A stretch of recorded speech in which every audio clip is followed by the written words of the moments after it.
Price the lord. அற்புத குழந்தை இயேசுவே, எங்களுக்காக வேண்டிக் கொள்ளும். இன்றைய வாசகங்கள் பாஸ்கா காலத்தின் 5ஆம் வாரம், மே 4, திங்கள்கிழமை.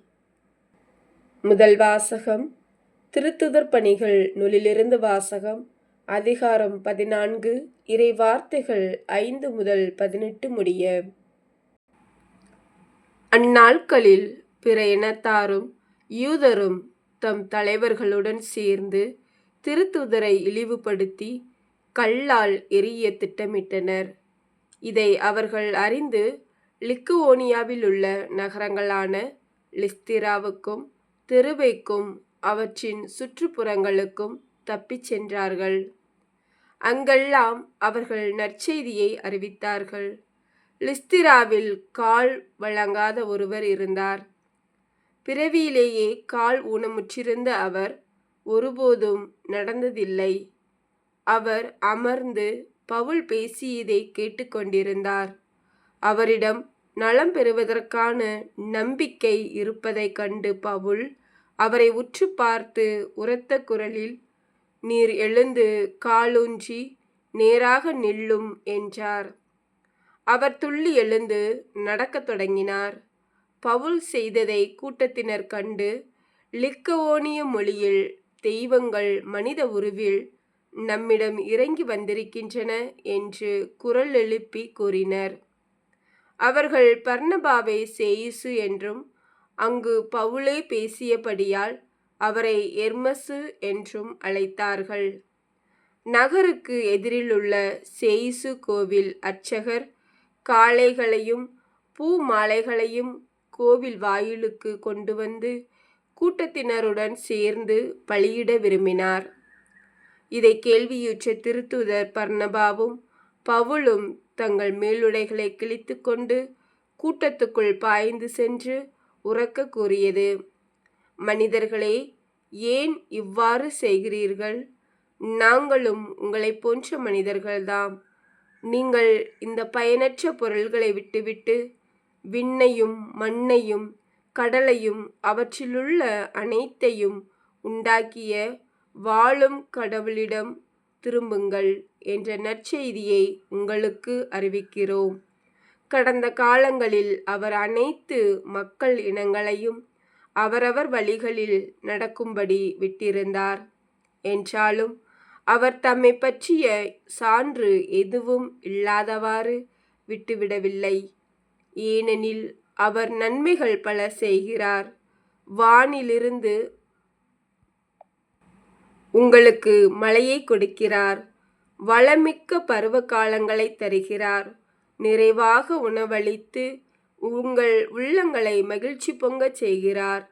இவற்றை அவர்கள் சொன்ன பின்பு கூட்டத்தினர் தங்களுக்கு பலியிடுவதை ஒருவாறு தடுக்க முடிந்தது. இது ஆண்டவர் வழங்கும் அருள்வாக்கு. இறைவா, உமக்கு நன்றி. பதிலுரை பாடல். திருப்பாடல் 115. பல்லவி. எங்களுக்கன்று ஆண்டவரே, மாட்சியை உம் பெயருக்கே உரித்தாக்கும். அல்லேலுயா. வாழ்த்தொலி. தூய ஆவியாராம் துணையாளர் உங்களுக்கு அனைத்தையும் கற்றுத்தருவார். நான் கூறிய அனைத்தையும் உங்களுக்கு நினைவூட்டுவார். நற்செய்தி வாசகம்.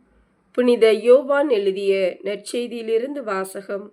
அதிகாரம் 14, இறை வார்த்தைகள் 21 முதல் 26 முடிய. அக்காலத்தில் இயேசு தம் சீடரை நோக்கி கூறியது, "என் கட்டளைகளை ஏற்று கடைபிடிப்பவர் என் மீது அன்பு கொண்டுள்ளார். என் மீது அன்பு கொள்பவர் மீது தந்தையும் அன்பு கொள்வார்.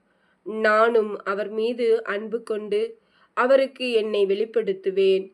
யூதா இஸ்காரியோத்து யூதாசு அல்ல. மற்றவர் அவரிடம், "ஆண்டவரே, நீர் உம்மை உலகிற்கு வெளிப்படுத்தாமல் எங்களுக்கு வெளிப்படுத்தப் போவதாக சொல்கிறீரே, ஏன்?" என்று கேட்டார். அதற்கு இயேசு பின்வருமாறு கூறினார், "என் மீது அன்பு கொண்டுள்ளவர் நான் சொல்வதை கடைபிடிப்பார். என் தந்தையும் அவர் மீது அன்பு கொள்வார். நாங்கள் அவரிடம் வந்து அவருடன் குடிகொள்வோம். என் மீது அன்பு கொண்டிராதவர் நான் சொல்வதை கடைபிடிப்பதில்லை. நீங்கள் கேட்கும் வார்த்தைகள் என்னுடையவை அல்ல, அவை என்னை அனுப்பிய தந்தையுடையவை. உங்களோடு இருக்கும்போதே இவற்றையெல்லாம் உங்களிடம் சொல்லிவிட்டேன். என் பெயரால் தந்தை அனுப்பப் போகிற தூய ஆவியாராம் துணையாளர் உங்களுக்கு அனைத்தையும் கற்றுத்தருவார். நான் கூறிய அனைத்தையும் உங்களுக்கு நினைவூட்டுவார். இது கிறிஸ்து வழங்கும் நற்செய்தி. கிறிஸ்துவே உமக்கு புகழ். சிந்தனை: லீஸ்திரா நகர மக்கள் பிறவியிலிருந்தே கால் ஊனமுற்றிருந்த ஒருவரை துள்ளி எழுந்து நடக்க உதவிய பவுலையும் பர்னபாவையும் தெய்வங்களாக கருதினர். மக்களின் வார்த்தைகளை கேட்ட பவுலும் பர்னபாவும் பதறிப்போய், நாங்களும் மனிதர்கள்தாம் என்று உரத்த குரலில் கூறுகின்றனர். தங்களை மறைத்து இறைவனை நோக்கி மக்களை வழிநடத்துகின்றனர்.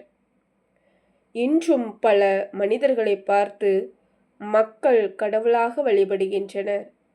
நான் கடவுள், நான் ஆண்டவர், நான் சக்தியாக இருக்கிறேன் என்று கூறி மக்களை ஏமாற்றும் பலரை பார்க்கிறோம். கடவுள் நிலைக்கு உயர்த்தும் இன்றைய மனிதர்கள் இவர்களை பின்பற்றும் மூடர் கூடங்கள் தகர்க்கப்படும் ஒவ்வொரு நாளும் அண்மையில் உள்ளன. சிந்திப்போம். ஆமேன். Praise the lord. அற்புத குழந்தை இயேசுவே எங்களுக்காக வேண்டிக் கொள்ளும். Thank you Jesus.